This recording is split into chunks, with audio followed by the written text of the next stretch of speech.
area where being a warrior is necessary. And that's another part of the paradox that we face. So mothers are the emotional blueprint for a family. And we are told that fathers are the emotional blueprint of the family.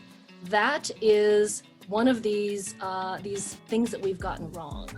And that is one of the truths that we need to tell. If the mother is the emotional blueprint of the family, then she needs to be treated like the most important person in the family, because whatever comes out of her gets imprinted and integrated into the children. And then the children go out into the world and they imprint onto other people.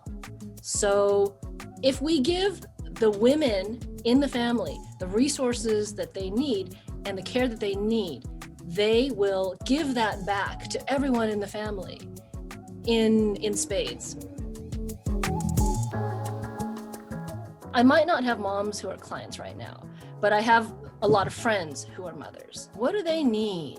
You know, when I talk to them, I always talk about boundaries, because they are under the impression that because you have kids, you are not allowed to have boundaries, that everything that belongs to me as the mother belongs to you as the child. And that just isn't true. Separating what is yours from what is theirs is a really important thing. For instance, the right to a private life. Every woman of substance deserves a private life, and every woman of substance has a private life. And taking that for yourself gives daughters in particular a very important model, that they too deserve private lives.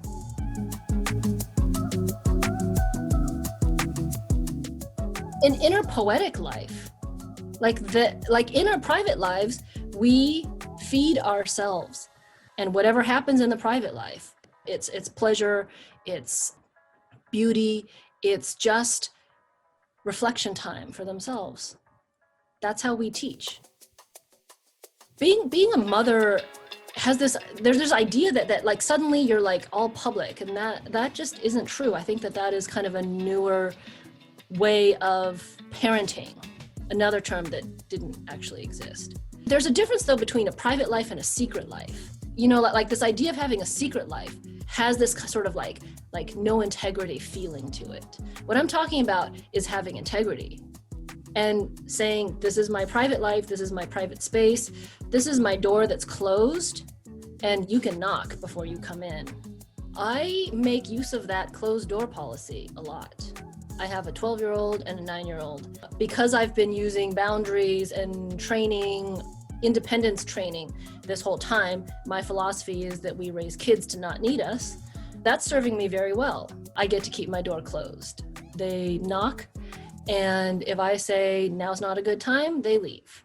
So otherwise, I share with them all my projects, how I'm building up my coaching. It includes a lot of discussion about race, how I'm using race, like developing like huge consciousness over the summer around race, incorporating it into my practice, like looking at it in their lives and in our lives, and having substantial conversations around that. Talking about sex and the sexual impacts that are happening because of COVID onto people's lives, how people, including clients, are suffering.